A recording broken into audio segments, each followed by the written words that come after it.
How do you know if the pain you're experiencing is actually radiculopathy? And if it is, what's causing it? So, what is radiculopathy? Radiculopathy is really the inflammation of one of the nerves coming from the spine. In the lumbar spine, you have 5 vertebral levels. Well, most people do. So you have L1, L2, L3, L4, L5. And in between the levels of the vertebrae, basically is where the nerves come out. So between the L4 and L5 level, you'll have the L4 nerve. Between the L5 and S1 level, you'll have the S1 nerve. For most cases of radiculopathy, it's usually either L4, L5, or the S1 nerve root.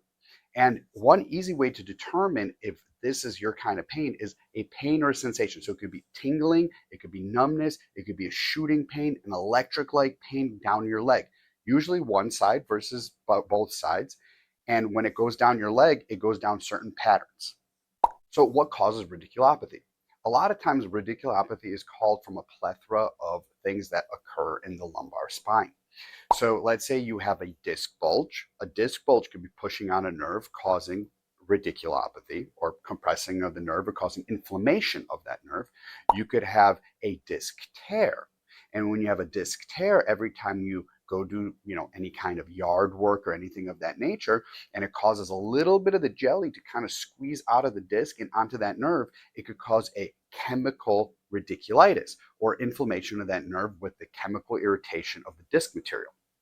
Another reason, you could have facet arthritis, but a little bit different, because when the facet has arthritis and it enlarges in size, or you get hypertrophy or thickening of that facet, it could cause also narrowing of the canal where the nerve comes out. So you could have the disc, you could have the facet, you could have a herniation, and then you could also have where the disc loses its height and pushes down. So that whole entire area where that nerve comes down gets smaller, smaller, and smaller. And then that's when you start getting the irritation.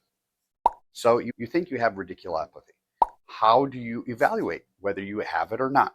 There's multiple tests you can do. Usually we like to start with a flexion extension x-ray. And the reason we like a flexion extension x-ray is because we see if there's any play in between bending forward or bending backwards, and whether there's any size difference in where that nerve comes out. Now, another thing we like to do is get an MRI. Now, MRI without contrast on the lumbar spine will kind of show us the soft tissue, and if there's a disc herniation, a disc tear, how much room that nerve has as it comes out of the vertebrae, basically between the two vertebrae, how much room there is, and kind of can give us a bigger, better picture of what's going on. Another form of imaging we like to also get sometimes is a CT scan. And a CT scan is going to really show us the bony prominences and whether you have a bone spur or something that might be irritating that nerve as well. So what are your treatment options if you have radiculopathy? So first are medication treatment options. You could take nerve medications like gabapentin, pregabalin, or anti-inflammatories to take down the inflammation.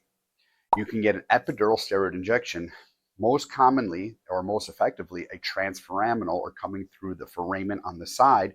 And this kind of epidural works really well for kind of getting rid of symptoms and also figuring out which level the radiculopathy is coming from. You could also do, depending on what's going on, you could surgically go in. If you have a disc herniation, you can get what's called a microdiscectomy and get part of that disc taken out. That opens up room. You could go in surgically and get a foraminotomy, or basically they open up that foramen so you get the nerve has more room coming out of it. And it really is detailed to what's going on with your spine. Do you have instability? Do you not have instability? Your treatment methods are going to change. We can go in there, and when you have an annular tear, a lot of times what we can do is go in and do a procedure where we do a decompression, or an annuloplasty, where we basically seal up the actual annulus or the disc itself, so then nothing leaks out of that tear and your disc can heal.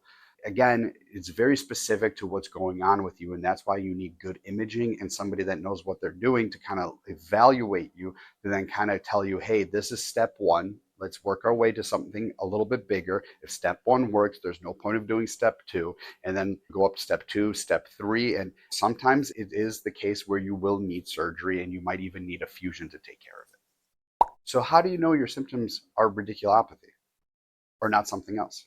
It starts from understanding your symptoms and what's irritating or compressing that nerve, with such things as a physical exam, imaging, and possibly minor procedures. Putting all these things together gives us a clear image and the best treatment plan to help you out.